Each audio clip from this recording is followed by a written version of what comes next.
안녕하십니까. 한맥국어학원에서 이제 보인고를 맡고 있는 이동근 강사라고 합니다. 이제 간단하게 제 소개를 먼저 해드리면, 저는 이제 고등학생들을 이제 가르친 지가 꽤 된 이제 강사인데요. 경력이 이제 항상 다른 학원에서도 이렇게 고등학생들을 이제 맡아서 가르쳐 왔고, 지금은 이제 한맥국어학원에서 이제 고등 전임으로 이제 강사를 하고 있는 이동근 강사라고 합니다. 이제 보인고에 대해서 먼저 이제 설명을 드려야 될 것 같은데요. 먼저 이제 보인고를 합격하게 돼가지고 진심을 이제 축하의 말씀 먼저 전해드리도록 하겠습니다. 축하드립니다. 보인고 일단은 시험이 사실 좀 더 아시겠지만 어려워요. 일단은 어려운 시험이고 출제 범위나 외부 지문 이렇게 조금 좀 분야를 나눠봤는데요. 하나씩 좀 봐보면 어려운 시험은 그냥 막연하게 그냥 시험이 어렵나 보다 라고 이제 끝내는 게 아니라, 그러면 왜 어려운가, 그러니까 정확히 어려운 이유가 무엇인지를 알아야 그러면 그 어려운 그 이유에 맞게 공부를 할 수 있겠죠. 그래서 일단은 보인고 그 1학년 고1 1학기 중간고사에 초점을 맞춰서 일단 좀 설명을 좀 드리면, 일단은 고1 이제 1학기 중간고사 때 문학이 조금 어렵게 나와요. 보인고는 다른 그 부분에 비해서 문학이 상당히 어려운데, 현대문학과 고전문학이 모두 어렵습니다. 그래서 이제 그런 문제가 많거든요. 문학이 어렵다 보니까 또 이제 학생들이 약간 관성적으로 문학을 뭔가 주관적으로 그냥 감에 의존해서 푸는 학생들이 꽤 있거든요. 그러면 감에 의존해서 풀다 보면 감이 좋은 날은 맞고 감이 좋지 않은 날은 이제 틀리고, 이런 경우가 이제 생기는데, 너무 이제 그 중요한 시험에 감에만 의존을 하다 보면 위험하겠죠. 아무래도 보인고는 이제 문학이 어렵다 보니까 감에만 의존해서 문제를 풀게 되면 고득점하기 정말 어렵습니다. 그래서 명확한 근거를 갖고 풀어야 된다 라는 이제 말씀을 좀 드리고 싶고, 그다음에 출제범을 잠깐 보시면 교과서의 비중이 상당히 적어요. 교과서에서 대략 2지문 정도가 나온다고 보면 되고, 교과서보다는 그 학교에서 나눠주는 유인물 있죠? 유인물에서 대부분이 출제된다고 보면 됩니다. 교과서의 비중이 낮고, 그래서 이제 교과서에도 없고 프린트에도 없는 완전히 처음 보는 외부 작품 역시 빈번하게 많이 출제가 되는 경향이 있습니다. 그래서 어려운 거죠. 그래서 이제 외부 지문은 화작, 화법과 작문, 독서, 문학 전부 출제되긴 하는데, 그 중에서 이제 화법과 작문과 독서 같은 경우는 100% 외부 지문에서 출제됩니다. 그러니까 교과서랑 프린트에서 없는 작품들이 무조건 나오고, 화법과 작문 같은 경우는 교과서로 진도를 나가지만 정작 출제되는 거는 교과서가 아니거든요. 이제 문학 같은 경우는 이제 한 반 정도는 프린트나 교과서에 있는 작품을 갖고 오고, 나머지 반은 외부 작품을 끌고 와요. 자, 그래서 이제 좀 세부적으로 들어가면, 이제 문학이 어렵다고 했잖아요. 이제 현대문학 같은 경우는 지금 간단하게 보면 이렇게 가와 나, 가작품, 나작품 이렇게 두 작품을 엮었는데, 그 중에서 나는 외부 작품이에요. 그러니까 전혀 처음 보는, 가는 이제 수록되어 있는 작품인데, 배점이 높은 게 2번, 3번이었어요.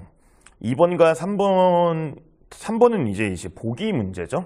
근데 이제 중요한 거는 배점이 높은 2번, 3번은 시험 범위에 해당된 작품인 가만을 가지고 풀 수 있는 문제였거든요.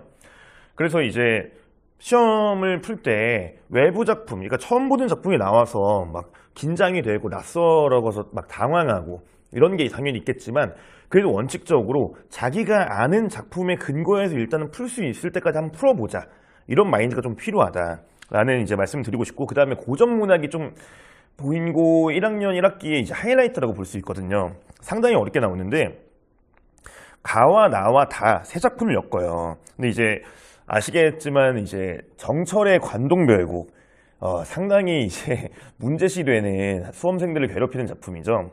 정철의 관동별곡이 고1 때 출제하기 정말 어려운 작품이거든요. 근데 고1 때 일단 나오기도 하고, 그 다음에 나와 다 역시 학생들이 많이 싫어하는 정철의 작품을 다 엮었는데, 역시 이제 나와 다는 외부 작품이고 가는 이제 프린트에 있었던 작품이거든요. 근데 이제 8번과 서술형 1번을 제외하고는 아까 현대문학처럼 그 프린트에 있는 범위에 있는 작품에 대한 이해만으로 풀 수 있다. 그러면 이제 8번과 서술형 1번, 특히 서술형 1번 같은 경우는 다른 이제 외부 작품에 대해서도 이제 어느 정도 기본적인 감상을 해야 풀 수 있는 문제인 건데, 그걸 어떻게 풀어야 되는가?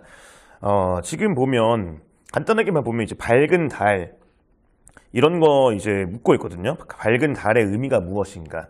결국 이거는 수능식 학습이 좀 필요해요. 좀 이따 더 자세하게 말씀을 드리겠지만, 그래서 고전에 대한 세계관이 명확하게 알고 있어야 된다. 단순히 암기 차원이 아니라 정말 일반적으로 고전 문학이 어떻게 나오는가, 수능적인 그런 접근이 필요하다라는 이제 말씀을 드려야 될 것 같고, 그다음 독서 같은 경우는 평이합니다. 평이하다라는 게 쉽다 이런 것보다는 큰 변형 없이 그대로 출제가 돼요. 그냥. 그래서 독서에서 막 변별을 하겠다 이런 느낌도 아니고, 독서에서 출제되는 문제 수도 그렇게 많지 않아요.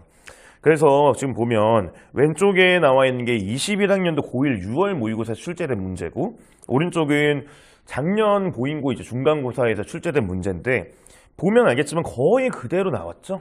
크게 변형 없습니다. 그래서 독서는 공부 시간을 많이 할애하기보다는 최근 5개년 독서 지문을 그냥 한 번 정도는 계속 다 볼 필요가 있다 정도로 이제 하시면 될 것 같고, 그러면 이제 어려운 건 알겠는데 어떻게 대비를 해야 고득점을 받을 수 있을까? 1등급을 받을 수 있을까? 이제 간단히 보면 일단은 내신형 학습은 당연히 필요합니다. 내신이기 때문에. 근데 이제 보인고가 보셨다시피 수능식으로 좀 출제가 되는 경향이 있어요. 그래서 내신형 학습은 일단은 아까 제가 설명해 드린 것처럼 아는 문제만으로 풀 수 있는 문제가 대부분이긴 해요. 그 중에 몇 문제만 외부 작품에서 이제 외부 작품에 대한 이해가 필요한 거지. 그래서 범위 내의 작품은 확실하게 봐줘야 돼요. 그래야 외부 작품에 엮여 있더라도 그 작품만을 갖고 이제 풀 수 있게끔 문제가 나오기도 하니까. 그래서 이제 연계 지문까지 당연히 엮어 읽어야겠죠. 어떤 외부 작품이 나올지 모르니까 관련된 작품들을 계속 엮어서 준비를 해야 됩니다. 당연히 제가 계속 다른 이제 관련된 작품과 여러 가지 엮을 거고, 수업을 할 때. 그 다음에 아까 현대문학 보면 나이덕 시인의 인터뷰 같은 게 이제 보기로 좀 길게 나왔었잖아요. 그래서 작가에 대한 이해 역시 필수적이다 라고 보시면 될 것 같고요. 그 다음 두 번째 수능형 학습인데, 수능식으로 출제되니까 당연히 또 이제 외부 작품이 많이 나와서 수능에 대한 그 준비 역시 필요하다. 그래서 이제 외부 지문이 출제되기도 하고, 그 다음에 아까 제가 강조한 것처럼 고전 문학에 대한 그런 세계관에 대한 이해가 절대적이다. 밝은 달은 어떤 의미인가, 임금에 대해서 이제 충성을 해야 됐던 시대다.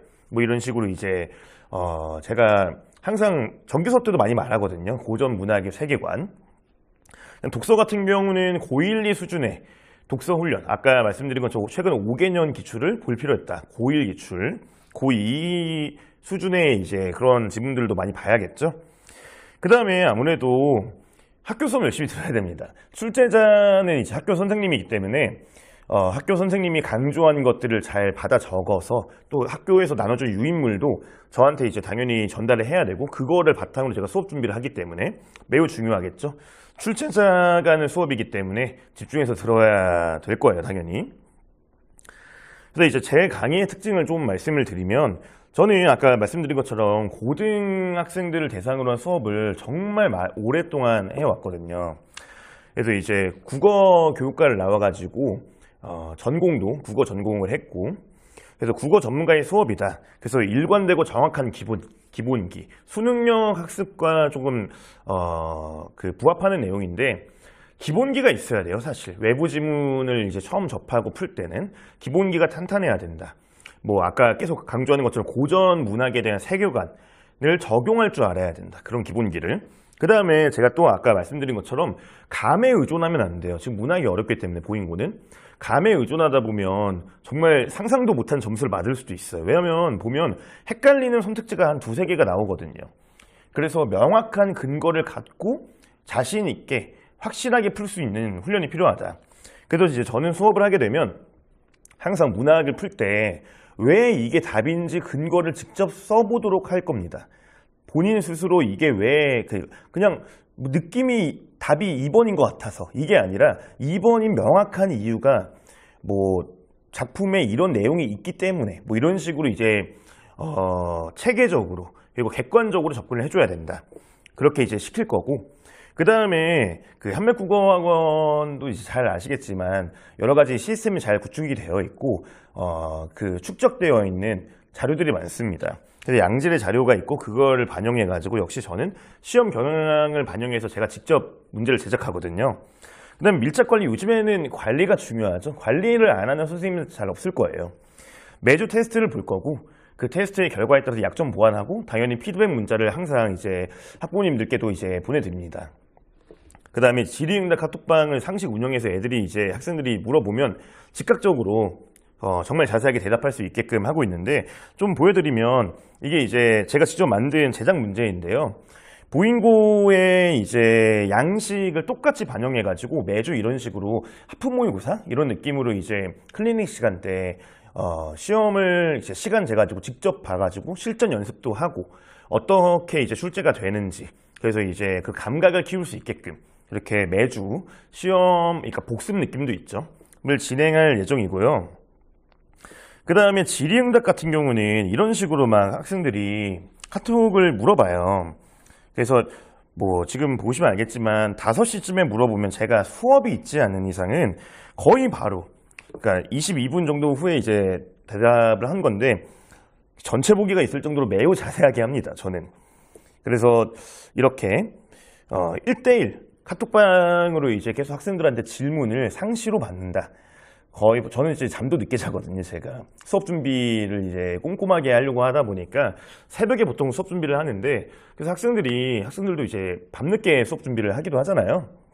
그래가지고 밤늦게 그러니까 공부를 하기도 하잖아요. 공부를 하다가 모르는 게 있으면 새벽에도 이제 물어볼 수 있게끔 제가 항상 이제 빠르게 답장을 하고 있습니다.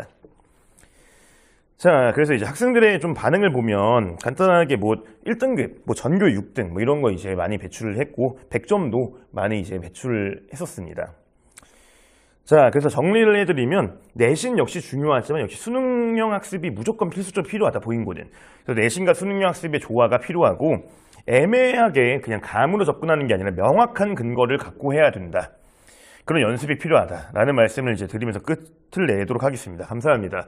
번호는 한맥국어학원 이제 상담실 번호니까 어떤 추가적인 질문사항이 있다면 이 번호로 전화해서 이제 문의를 해주시면 감사할 것 같습니다. 감사합니다.